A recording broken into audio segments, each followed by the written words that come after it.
하늘에 계신 우리 아버지, 아버지의 이름을 거룩하게 하시며 아버지의 나라가 오게 하시며 아버지의 뜻이 하늘에서와 같이 땅에서도 이루어지게 하소서. 오늘 우리에게 일용할 양식을 주시고 우리가 우리에게 잘못한 사람을 용서하여 준 것 같이 우리 죄를 용서하여 주시고 우리를 시험에 빠지지 않게 하시고 악에서 구하소서.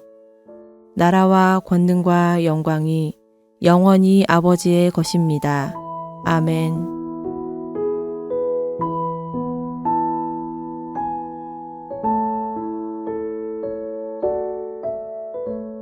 르우벤 자손과 므낫세 반 지파가 가나안 땅 요단 언덕가에 이르자 거기서 요단가에 제단을 쌓았는데 보기에 큰 제단이었더라.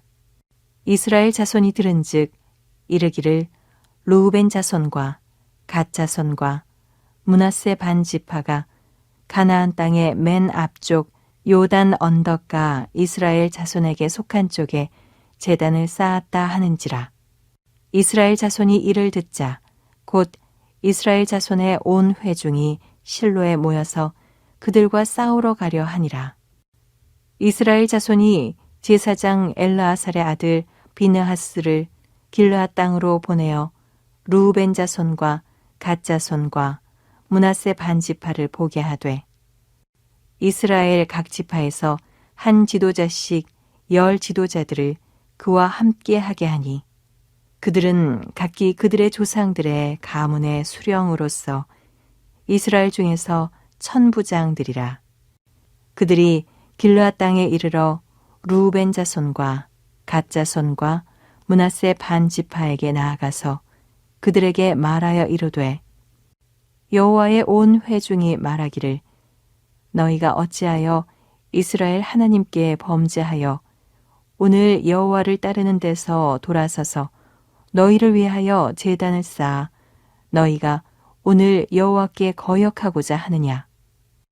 부올의 죄악으로 말미암아 여호와의 회중에 재앙이 내렸으나 오늘까지 우리가 그 죄에서 정결함을 받지 못하였거늘 그 죄악이 우리에게 부족하여서 오늘 너희가 돌이켜 여호와를 따르지 아니하려고 하느냐. 너희가 오늘 여호와를 배역하면 내일은 그가 이스라엘 온 회중에게 진노하시리라. 그런데 너희의 소유지가 만일 깨끗하지 아니하거든 여호와의 성막이 있는 여호와의 소유지로 건너와 우리 중에서 소유지를 나누어 가질 것이니라. 오직 우리 하나님 여호와의 제단 외에 다른 제단을 쌓음으로 여호와를 거역하지 말며 우리에게도 거역하지 말라. 세라의 아들 아간이 온전히 바친 물건에 대하여 범죄함으로 이스라엘 온 회중에 진노가 임하지 아니하였느냐.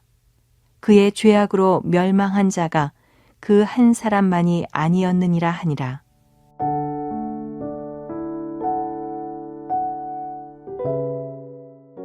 우리는 지난 시간까지 레위 지파의 도피성 제도와 성읍 분배를 통해 하나님께서 약속하신 땅 분배가 은혜롭게 마무리되는 것을 보았습니다.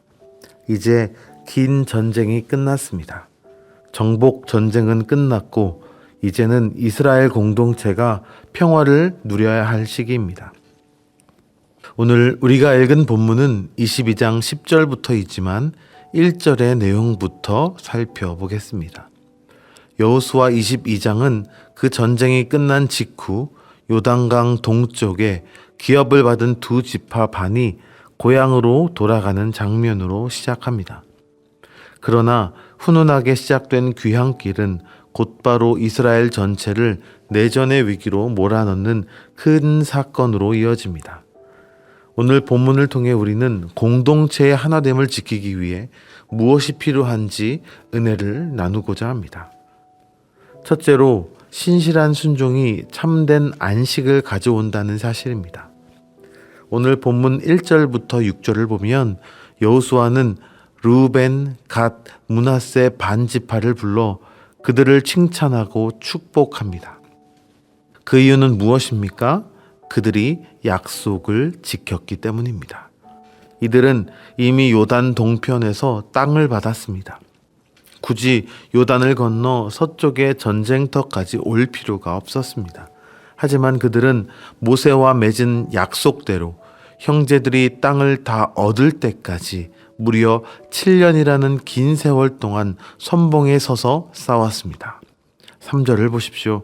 오늘까지 날이 오래도록 너희가 너희 형제를 떠나지 아니하고. 이들은 자신의 유익보다 형제와의 의리를 그리고 하나님 앞에서의 약속을 더 중요하게 여겼습니다. 자기들만 편안한 곳에 머물지 않고 형제들이 쉴 때까지 함께 짐을 졌습니다. 여호수아는 그들에게 이제 너희의 장막으로 돌아가라 말하며 그들을 축복합니다.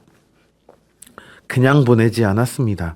8절에 보면 심이 많은 가축과 은, 금, 놋, 철과 의복을 가지고 가게 합니다. 하나님은 신실한 자를 결코 빈손으로 돌려보내지 않으십니다. 때로는 내가 손해보는 것 같고 남들보다 더 수고하는 것 같아도 하나님은 그 중심에 충성을 다 보고 계십니다.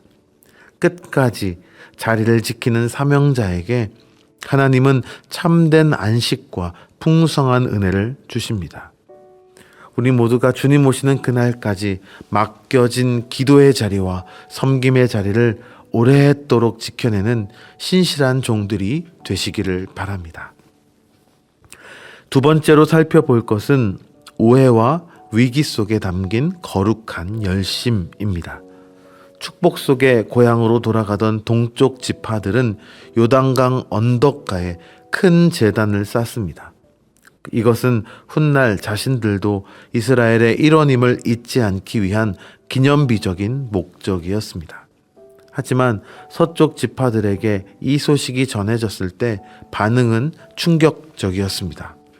12절을 보면 이스라엘 온 회중이 실로에 모여서 그들과 싸우려 가려 했다라고 말하고 있습니다. 왜 그럴까요? 서쪽 지파는 이 제단을 우상 숭배를 위한 제단 혹은 하나님을 배반하고 따로 살겠다는 배교로 오해했기 때문입니다. 율법에 따르면 제사는 오직 하나님의 성막에 있는 곳에서만 드려야 했기에 또 다른 제단을 쌓는 것은 하나님을 거역하는 큰 죄였습니다. 비록 오해였지만 여기서 우리가 주목해야 할 점은 서쪽 지파들의 태도입니다. 그들은 좋은 게 좋은 거지 하며 넘어가지 않았습니다. 형제라 할지라도 하나님을 거역하는 죄에 대해서는 전쟁을 불사하고서라도 막겠다는 거룩한 분노가 있었습니다. 오늘날 우리에게 이런 영적 민감함이 있습니까? 형제의 죄를 보고도 못 본 척하거나 공동체의 거룩함이 무너져도 무관심하진 않습니까? 비록 성급한 판단은 조심해야겠지만 죄를 미워하고 하나님의 거룩함을 지키려는 이 열정만큼은 우리가 본받아야 할 모습입니다. 마지막 셋째로 문제를 해결하는 힘은 정죄가 아니라 희생적 사랑에 있음을 봅니다. 서쪽 지파는 무조건 칼을 들고 쳐들어가기 전에 제사장 비느하스와 지도자 10명을 보내서 진상을 조사합니다. 그런데 비느하스가 동쪽 지파를 책망하면서 과거의 두 가지 아픈 역사를 끄집어냅니다. 바로 부올의 죄악과 아간의 범죄입니다. 먼저 17절에 나오는 부올의 죄악은 민수기 25장에 있었던 비극입니다. 이스라엘이 광야 생활 끝자락에 시딤이라는 곳에 머물 때 모압 여인들의 유혹에 넘어가 바알 부올이라고 하는 우상을 숭배하고 음행을 저지른 사건입니다. 이 일은 하나님의 진노가 임해 전염병으로 무려 2만 4천 명이 죽었습니다. 비느하스는 그때 그 끔찍했던 기억을 상기시키며 우상 숭배의 죄가 얼마나 무서운지 잊었느냐, 그 상처가 아직 아물지도 않았는데 또 우상을 섬기려 하느냐라고 호동친 것이었습니다. 그리고 20절에 세라의 아들 아간의 범죄를 언급합니다. 이것은 우리가 얼마 전 여호수아 7장에서 보았던 사건입니다. 여리고성을 무너뜨릴 때 하나님은 전리품에 손대지 말라고 하셨습니다. 하지만 아간이라는 한 사람이 몰래 외투와 금덩이를 훔쳤습니다. 중요한 것은 그 결과입니다. 죄는 아간 한 명이 지었는데 그 벌은 이스라엘 전체가 받았습니다. 아이성 전투에서 패배하고 죄 없는 36명의 병사가 죽었습니다. 비느하스가 이 두 사건을 예로 든 이유는 분명합니다. 죄는 전염병과 같아서 당신들만의 문제로 끝나지 않을 것이다 라는 것이지요. 당신들이 요단 동쪽에서 타락하면 그 불똥이 요단 서쪽에 있는 우리에게까지 튄다는 영적 연대 책임을 강조한 것입니다. 그런데 비느하스는 여기서 겁만 주고 끝나지 않습니다. 19절을 함께 보겠습니다. 여기서 정말 놀라운 제안이 나옵니다. 그런데 너희의 소유지가 만일 깨끗하지 아니하거든 여호와의 성막이 있는 우리 소유지로 건너와 우리 중에서 소유지를 나누어 가질 것이니라. 이것은 무슨 말입니까? 너희 땅이 요단강 너머에 있어서 하나님과 멀다고 느껴진다면, 그래서 불안해서 제단을 쌓은 것이라면 차라리 우리 땅으로 건너와라. 우리 땅을 떼어줄 테니 함께 살자. 대신 하나님을 거역하는 죄만은 짓지 말라는 것입니다. 땅을 나누어 준다는 것은 내 재산과 생존권을 포기하는 것입니다. 서쪽 지파는 형제가 죄를 짓지 않게 하기 위해서라면 기꺼이 내 몫을 손해보겠다라고 제안합니다. 이것이 바로 갈등을 해결하는 십자가의 정신입니다. 우리는 문제가 생기면 당신이 잘못했다라고 하며 지적하기를 잘합니다. 그러나 너의 연약함을 돕기 위해 내가 손해를 보겠다, 내 자리를 내어주겠다라고 말하기는 쉽지 않습니다. 비느하스는 정죄하는 심판자가 아니라 살 길을 열어주는 중재자로 다가갔습니다.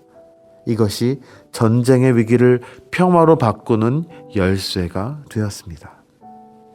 말씀을 맺겠습니다. 오늘 본문은 가나안 정복 이후 자칫하면 동족 상잔의 비극이 일어날 뻔했던 위기의 순간을 보여줍니다. 그러나 이 위기는 첫 번째, 맡은 자리를 끝까지 지킨 동쪽 지파의 신실함과 두 번째, 죄에 대해 민감하게 반응했던 서쪽 지파의 거룩한 열심, 그리고 무엇보다 세 번째, 형제를 죄에서 건지기 위해 내 것을 내어주려 했던 희생적인 사랑을 통해 해결의 실마리를 찾았습니다. 오늘 하루 우리도 하나님 앞에서 맡겨진 사명의 자리를 오래도록 지킵시다.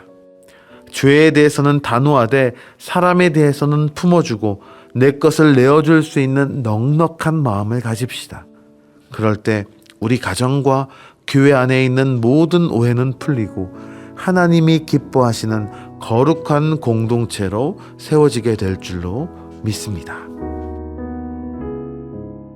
기도하겠습니다.